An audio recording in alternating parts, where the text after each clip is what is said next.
Hi, I'm Hazel with Right to Fit, and I'm here at Plumb City Bookstore in Emporia, Kansas to interview owner Marcia Lawrence and find out what kind of books she's looking for to stock her shelves. Hi, Marcia, and thank you for agreeing to the interview. Hi, Hazel, and thanks for taking time to interview me. I'm thrilled to have you here in the store, and watchers should know that all of Hazel's books are on the shelves here at Plumb City Bookstore. Oh. One of the main things that I look at when I'm selecting books, and one of the things that has been a guiding principle from the beginning with Ellen Plum's, is that I'm particularly partial to local writers. Local writers includes our city, our state, and our region. And I think it's important that local writers in any area get lots of shelf space in independent bookstores. There are a number of ways, or a number of places that I obtain books from.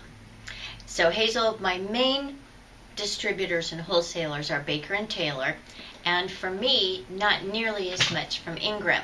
The problem with ordering from Ingram is that every single book I order, I'm going to have to pay a minimum of $6.50 shipping if that book is on back order. If a self-published author has to get the book to Ingram, that automatically puts it on back order. So there are a number of things that make Ingram less than profitable for a small bookstore. Now, don't get me wrong, they have titles that I can't get otherwise, but in retrospect and looking at my own publishing company that I used to own, I probably would choose to have my books carried by Baker and Taylor rather than Ingram. And that leads me to another thing. I also buy directly from some publishers. Currently, I'm buying directly from HarperCollins because of the wonderful program that they have implemented for new bookstore development, and that's been very helpful to me. I also buy directly from Simon & Schuster, and there are 2 or 3 others that I will begin buying directly from.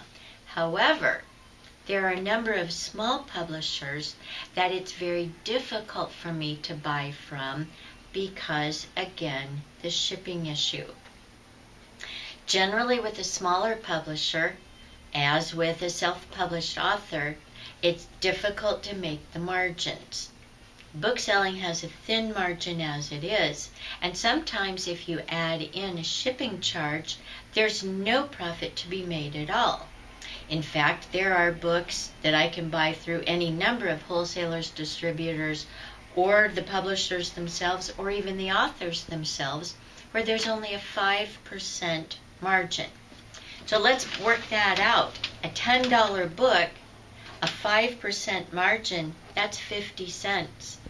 How many $10 books do I have to make to sell to pay the electric bill? Therefore, that creates a barrier in itself. The standard would be 60-40. The author or the wholesaler or the publisher or whomever would get 60% of the retail price of the book from me.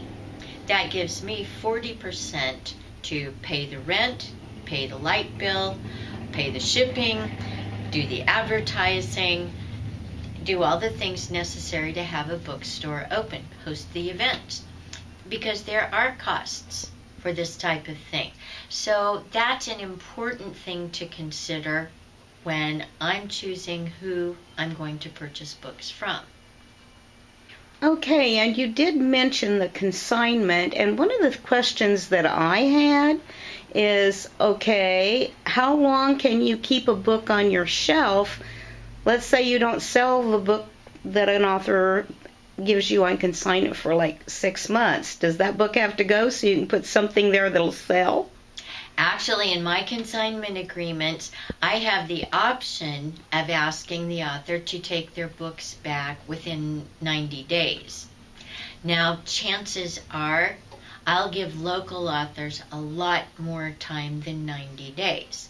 However, part of the equation of running a successful bookstore is that I turn my inventory several times a year. If a book has not moved in 6 months, I'm way behind on where I need to be, because I can't keep getting new books in hoping they'll sell if I have a lot of inventory that has not moved for 6 months. So yes, on consignment, there should always be an explicit clause about when the books can be returned, when an author can expect them to be returned. One of the things an author can do that really helps a lot is to encourage their friends and the people they know, and even the people they don't know, to go to a specific bookstore to purchase their books. Because, hey, guess what? That means that book sold within that 90 days, and I'm pretty likely to want more of them in the store.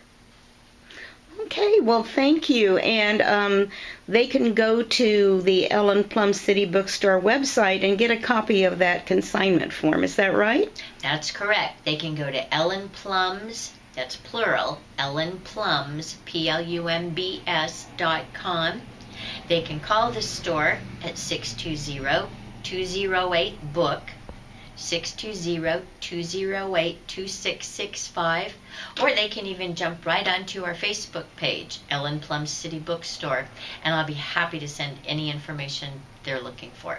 Okay, well, great, Marcia, and thank you for that today. And we'll be coming back to visit you again in about a week and find out some more about your favorite sections in the store, okay? Thanks, Hazel. I appreciate it. Have a great Thanksgiving. Okay, thank you.